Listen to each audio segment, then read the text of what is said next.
Welcome back to the BG Sports Show presented by Sports Radio America. I'm your host, Baxter Colburn. We are joined now on the line by the executive producer for Sports Radio 1560 The Fan in Melbourne, Florida, Anthony Nachreiner. Welcome to the program, Anthony. How are you today, sir?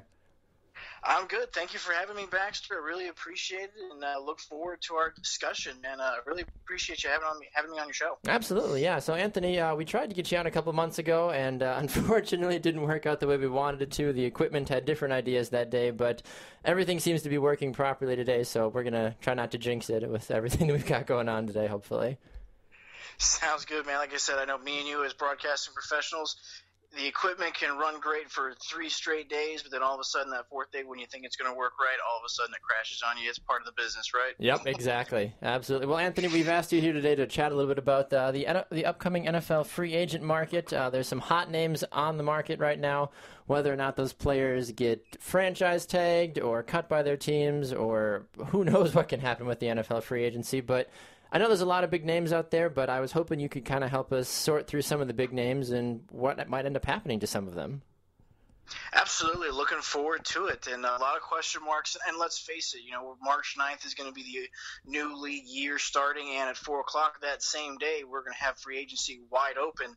So I'm sure we're going to see a lot more names probably even come onto the market because teams are going to be making some cuts here as the deadline approaches. Yeah, we've seen that the last few days. Nobody too big to my knowledge, but you've seen, the Chicago Bears release this player or the San Diego Chargers release that player or cut ties with this player. So you can definitely tell that some teams are starting to gear up for that time of free agency. It's almost like Christmas where everybody kind of freaks out, throws a bunch of money around, and once the dust settles, it's like, ooh, did we get anybody that we actually like? So, but I think some of the big names that are out there right now, Von Miller is a huge name, obviously, the Super Bowl MVP.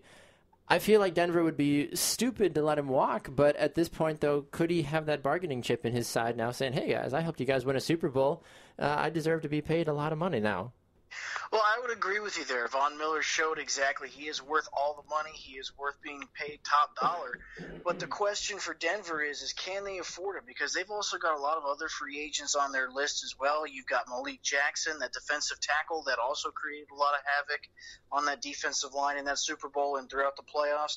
You also have Trevathan, the Denver linebacker, who's really fast. So you also have Brock Osweiler that they have to try and sign as well because supposedly he will be the quarterback of the future for this team. So, and Denver's only dealing with about $8 million in salary cap money. So they're going to have to play with this very carefully and see if they can get Von Miller.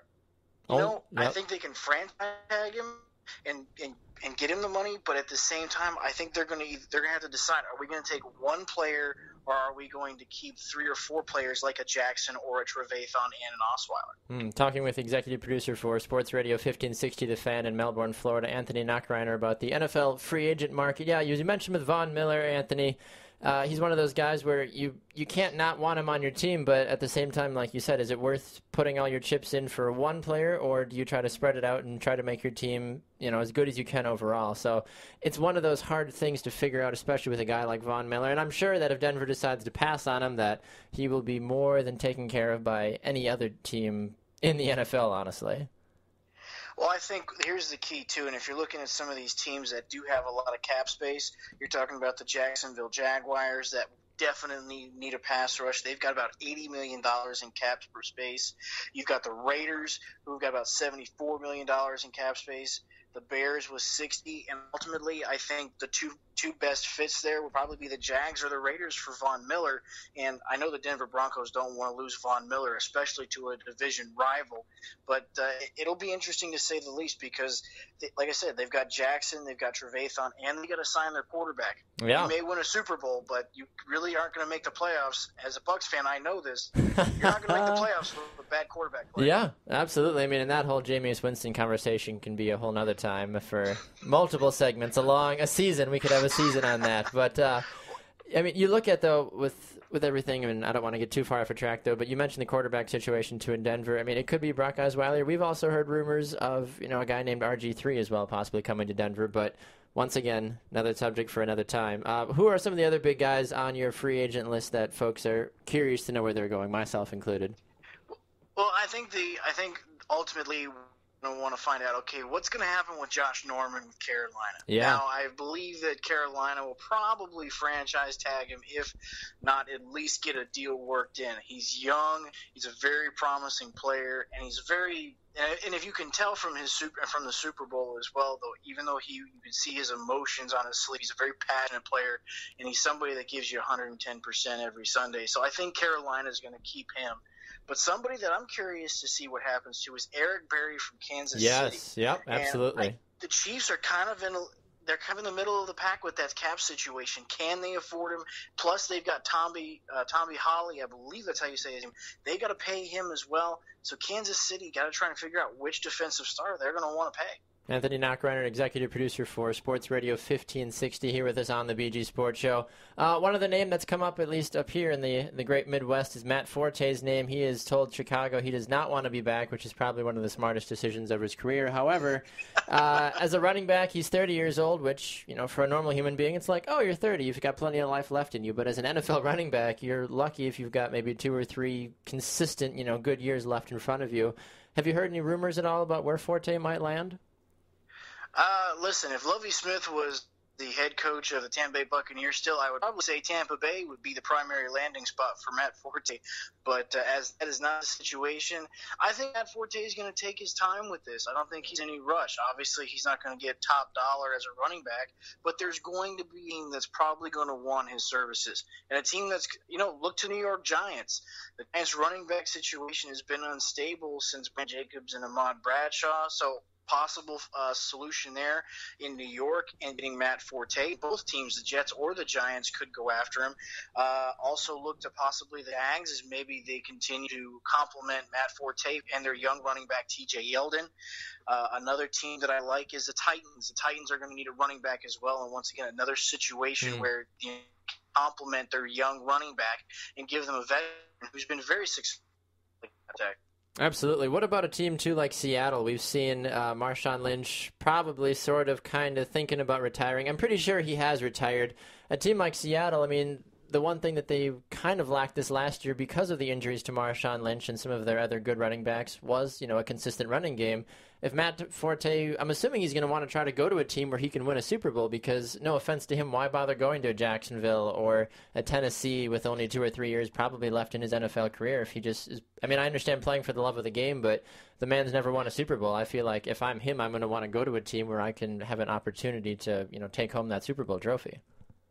No, very true too. But the question I have with Seattle is they're a little bit stuck in their cap situation as well, and they still have to pay Bruce Irvin and Russell Okung, their left tackle. And considering the way the offensive line got exposed in that Carolina game and the inconsistency it had all year, I've really got to think that Seattle's going to address that offensive line issue and still take care of some of their own guys first. Now, like I said, Matt Forte, he's not going to go for top dollar, and maybe Seattle can get him, especially with getting Marshawn Lynch's contract off their books to a degree. Absolutely, yeah. And I know two other guys that I know that I keep hearing a lot about is Sam Bradford and then also Eric Weddle as well. Sam Bradford for the Philadelphia Eagles, I almost said the St. Louis Rams, but that's not even a truthful statement anymore either because they're the Los Angeles Rams now. But talk a little bit about whether or not we think we might see Sam Bradford back in Philadelphia this coming season.